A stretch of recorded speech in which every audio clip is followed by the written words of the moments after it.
Hello students, आपने इससे पहले की वीडियो अधिगम की पार्ट 1 में देखा उस अधिगम की विशेषताएं, अधिगम की परिभाषा। आज हमारा टॉपिक है अधिगम के वक्र, जो कि कितने प्रकार के होते हैं? 4 प्रकार के होते हैं।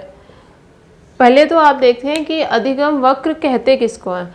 अधिगम में लगा समय और अधिगम में अर्जित की मात्रा, उन दोनों के संबंध को हम अधिगम की वक्र कहते हैं।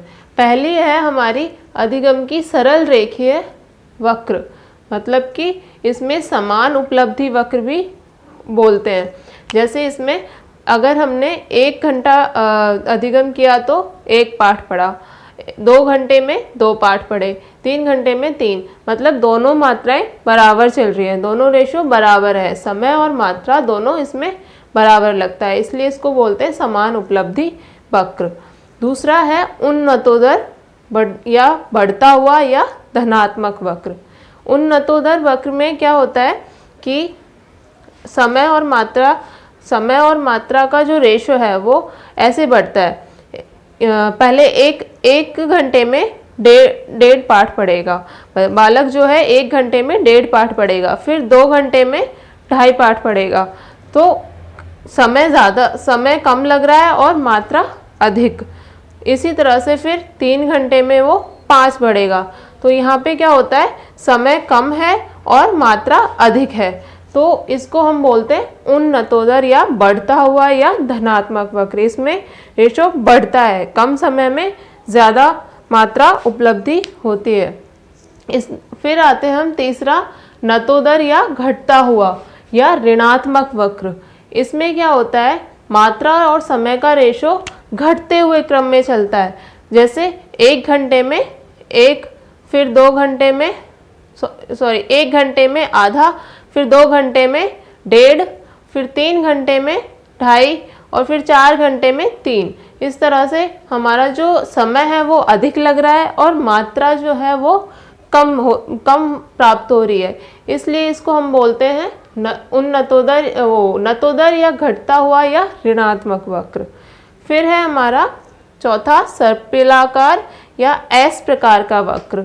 एस प्रकार के वक्र में क्या होता है, इसका जो शेप है वो एस आकार का होता है, इस तरह से एस आकार का होता है। ये कब प्राप्त होता है, जब समय और मात्रा का रेशो पहले घटता हुआ रहेगा फिर बढ़ेगा। मतलब कि पहले जैसे 1 घंटे में आधा पाठ पढ़ा, फिर 2 घंटे में 1.5 पाठ पढ़े, फिर 3 घंटे में 3.5 बढ़ गया, यहाँ तक घटा, फिर यहाँ से ये बढ़ गया, 3 घंटे में 3.5 पढ़े और फिर 4 घंटे में सीधा 5 पाठ पढ़े।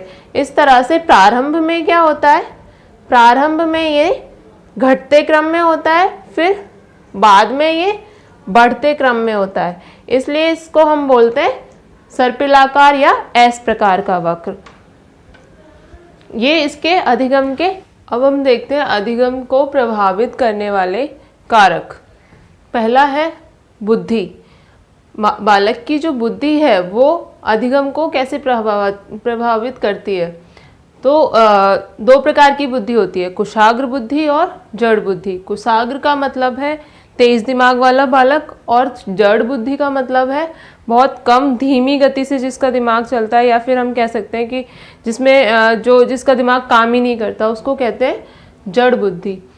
तो जो कुशाग्र बुद्धि वाला बालक होता है वो क्या है, जल्दी से सीखेगा, तेजी से उसका दिमाग काम करेगा, और जड़ बुद्धि वाला जो बालक है वो धीरे धीरे सीखता है। तो ये अधिगम को प्रभावित करता है। दूसरा है स्वास्थ्य। अगर बालक का स्वास्थ्य अच्छा होगा, वो स्वस्थ होगा, तो वो अच्छा अधिगम होगा और तेजी से सीखेगा। अगर बच्चा बीमार होगा, उसका स्वास्थ्य ठीक नहीं होगा, तो वो कम सीखेगा, मतलब उसका पढ़ने में ध्यान कम लगेगा और धीरे धीरे सीखने का प्रयास करेगा, उसका आधा ध्यान उसकी बीमारी में रहेगा। तो ये इसका दूसरा कारक है। तीसरा देखो, सीखने की तत्परता।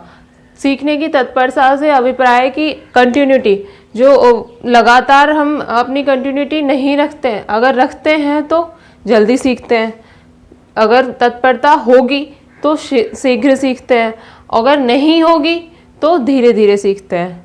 इसी तरह से वातावरण भी अधिगम को प्रभावित करता है। वातावरण अगर उचित होगा, हमारे आस पड़ोस का जो वातावरण है वो उचित होगा, अच्छा होगा, तो बालक क्या है, जल्दी सीखता है, उसका मन ज़्यादा लगता है पढ़ाई में।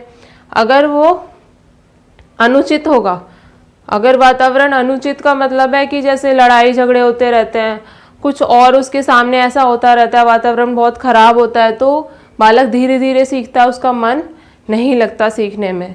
ये इसके 4 कारक हैं जो अधिगम को प्रभावित करते हैं। अब हम देखते हैं अधिगम के भेद। अधिगम के कितने भेद होते हैं? 3 भेद होते हैं। पहला होता है गत्यात्मक अधिगम, दूसरा होता है वाचिक अधिगम और तीसरा होता है समस्या समाधान अधिगम। पहले में जो गत्यात्मक अधिगम है उसमें क्या होता है, व्यक्ति शारीरिक क्रिया करते हुए सीखता है।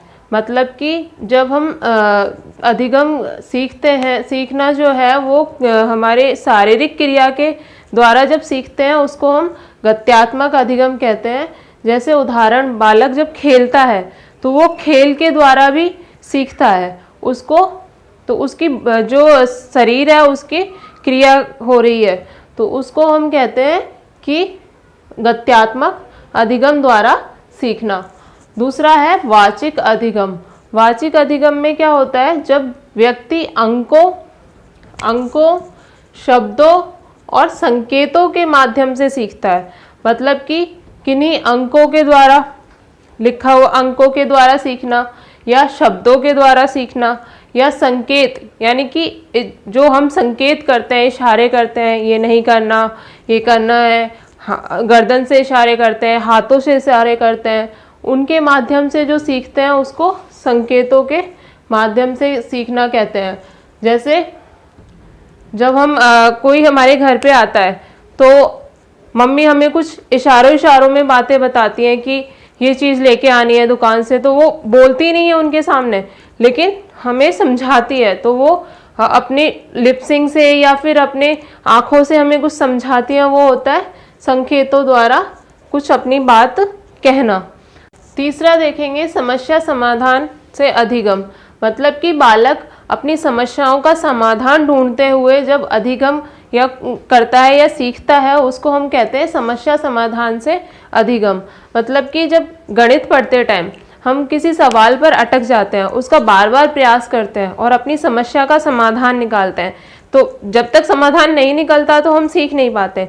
लेकिन जैसे ही हम उसका समाधान ढूंढ लेते हैं तो हम उसको सीख जाते हैं, और फिर वापस जब वो उसको करते हैं तो आराम से कर सकते हैं। तो ये होता है समस्या समाधान से अधिगम। अब हम देखते हैं अधिगम स्थानांतरण।